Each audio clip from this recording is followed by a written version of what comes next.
Bueno, buenas tardes.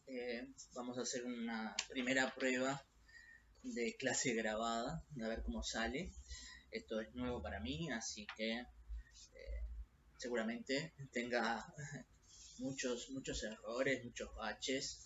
Es como tener un programa de televisión prácticamente esto. Así que, bueno, vamos a ver por dónde comenzamos. Eh, Ustedes ya están familiarizados con los textos de Rivas. Eh, lo primero que yo me había planteado era hablar de los artículos, ¿no? De los artículos que están en este libro, en Un manifiesto rebelde contra todo esto. Un libro de artículos que en principio fueron publicados en periódicos, o sea que no estaban destinados a formar parte de un libro y que han sido recopilados y con obviamente la supervisión del autor y han sido ordenados en capítulos de artículos que han aparecido en diversos medios de prensa, entre ellos el País de Madrid y algunos medios de prensa gallegos. Eh, una de las cuestiones que plantean estos artículos y que plantea cualquier artículo de este tipo es, bueno, en qué medida estos textos entran en una clase de literatura. ¿Son literatura? Y si son literatura, ¿por qué? Algunas respuestas que he obtenido de las consultas previas eh, han indicado que, bueno, esto sí es literatura, pero es algo más. Eh, y la misma persona que me dijo que es algo más decía, bueno, pero no hay una naturaleza artística en esto, lo que me lleva a preguntar qué es una naturaleza artística. ¿Lo artístico está definido naturalmente o es una construcción social que varía de época en época? Bueno, son temas para discutir largo y tendido y no en esta oportunidad. Eh, Después, algunos detectan que es fácilmente visible que en algunos de los textos hay, o en todos, si lo pienso bien, ahora revisamos todos, pequeños relatos. Hay relatos breves, narraciones breves dentro de cada uno de los textos. No son narraciones, pero dentro de ellos hay momentos de narración. Y momentos de narración aparentemente anecdóticos, tomados de la realidad, pero que perfectamente pueden ser ficcionales. No tenemos la prueba concreta de que sean reales. Lo que sí son presentados como muy subjetivos, bueno, son experiencias del autor, ¿no? La voz del autor está ahí en el texto, cosa que solemos negar en los otros textos literarios. Bueno, el autor genera una voz narrativa, el autor genera un yo lírico, genera otra voz dentro de la ficción. Acá, en este tipo de artículos, es el autor el que habla, es el ensayista, y ahora vamos a hablar de eso que es ensayo. Es el ensayista el que habla. Si ustedes ven que miro para un lado y miro para el otro, es que estoy usando dos cámaras, tanteando a ver con cuál queda mejor, ¿no? Entonces, hay literatura, pero hay algo más, dicen algunos, hay relatos breves metidos ahí adentro, hay figuras literarias, recursos literarios, dijeron varios, es cierto, está plagado de metáforas, comparaciones, juegos de palabras, y algún otro recurso más, invención de palabras inventadas por el propio autor, que son recursos que asociamos a la literatura, pero que no son exclusivos de la literatura. Sabemos que hay metáforas en la vida cotidiana, sabemos que la publicidad usa metáforas y que tanto los filósofos, eh, los historiadores en sus textos suelen utilizarlas también, porque son un mecanismo de expresión que están ahí en el repertorio humano para ser utilizados. Es verdad que la literatura los utiliza con mayor asiduidad, con mayor protagonismo. Eh, entonces está en el tema de los recursos, han detectado citas de textos que también, bueno, la literatura no es el terreno quizás donde haya más citas de texto, ¿no? En otros textos hay periodísticos, de historia,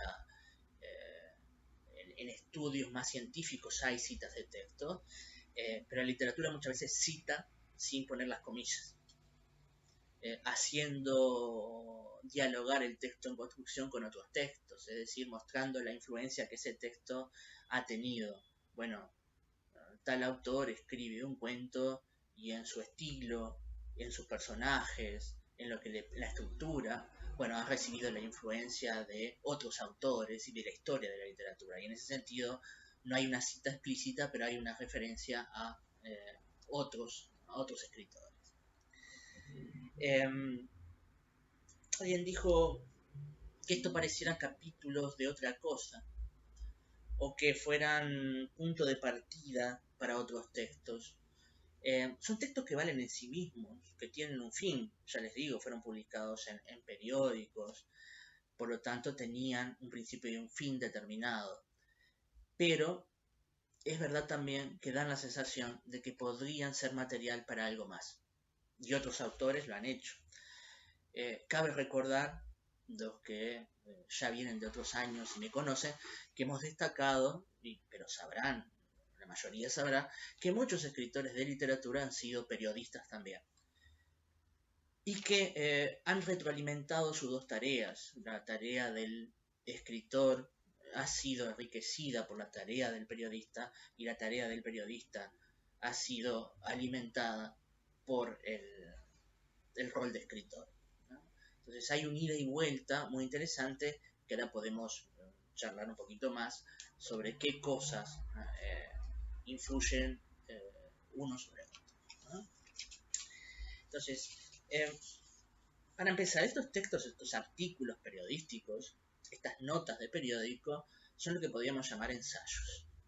El ensayo como género literario, como literatura, dejemos de lado los ensayos de carácter científico, el ensayo literario, tienen una larga historia y se remontan quizás a 1580, a los essais de Montaigne. Montaigne es el primero que le dio nombre, el primero que le dio estructura, a pesar que, si vamos a la historia de la literatura, hay textos que podemos considerar ensayos. El ensayo tal cual lo conocemos hoy en día se remonta a este autor francés. Repito, en 1580 publicó sus ensayos, que el término en realidad significa tentativa, ¿no? Significa tanteos, tentativas. Y entonces eso es lo que es un ensayo. Ya desde el título está marcando qué quería decir o cómo estaba definiendo su género Montaigne. Ese libro de Montaigne, esa producción de Montaigne, también es una sucesión de artículos independientes, algunos conectados obviamente, pero que tratan los más diversos temas. Y son divagaciones muy pensadas, no divagaciones de un delirante, tanteos, aproximaciones a determinados temas humanos, la muerte, el amor, la inteligencia, la literatura, la creación, la envidia, temas humanos sobre los que el autor reflexiona. Y reflexiona tanteando, es decir, aproximándose a ese concepto desde su subjetividad, desde su conocimiento, desde su experiencia, sin cerrar la discusión. Y ahí está lo interesante del ensayo, que conserva lo que significa el término en español como en francés. ¿Sí? Ensayar, que es probar, poner a prueba, pero el ensayo no es una cuestión definitiva. Bueno, el ensayo no resuelve, no dictamina en última instancia una conclusión irrebatible. El propio Manuel Rivas, en el material que les mandé en el PowerPoint, hablando de este libro, dice: a propósito del libro Contra todo eso, creo que el libro tiene su propia metamorfosis. El alegato suele ser muy apodíctico, es decir, presentado como condición, como conclusión irrebatible, ¿no? Cuando uno hace un alegato.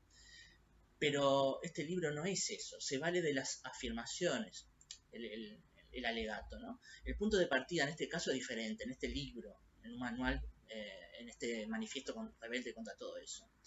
Este punto es diferente, el punto de partida es diferente. No busca tanto afirmar como sembrar dudas y detectar esas zonas de oscuridad de las que nace una melancolía de la luz, ¿no?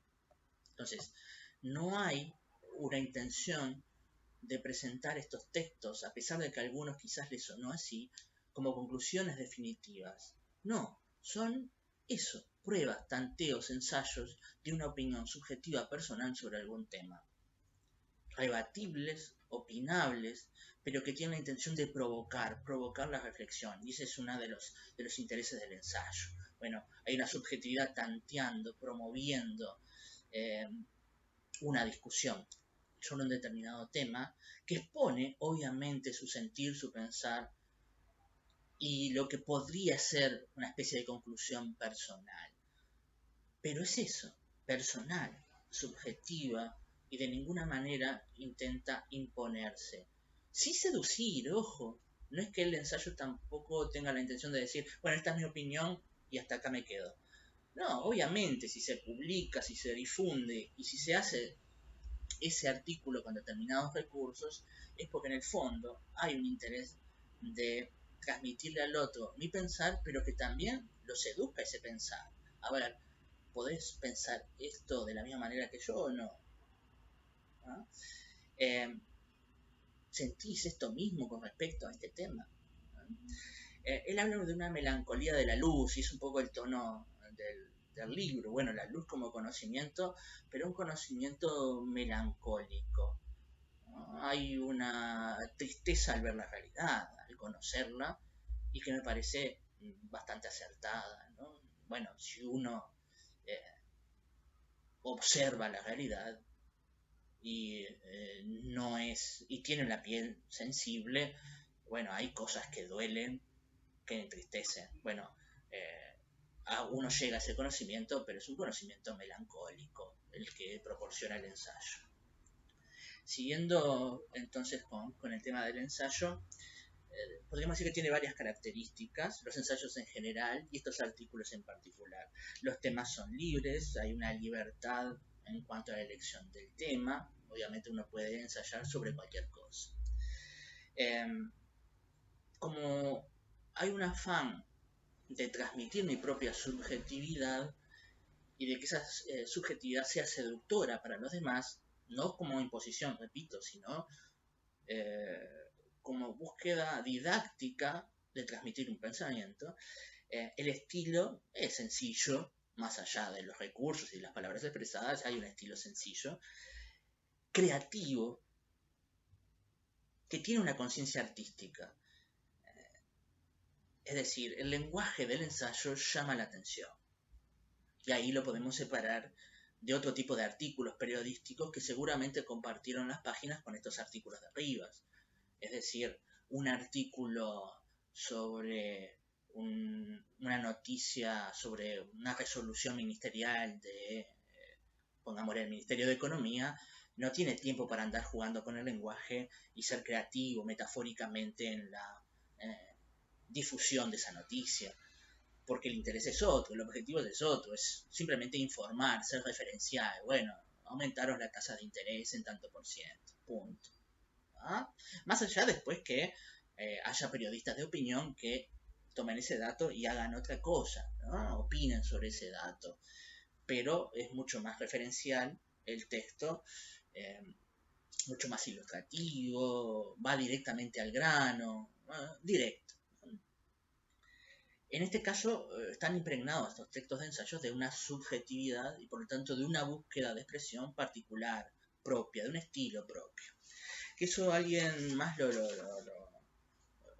ponía en sus reflexiones sobre estos textos. Bueno, en estos textos importa el cómo se dice más que el qué se dice, como en toda la literatura en general. Y por eso estos textos deberían ser considerados literarios, ¿no? A pesar de que hayan sido publicados en otro lado, a pesar de que no hayan surgido en un libro.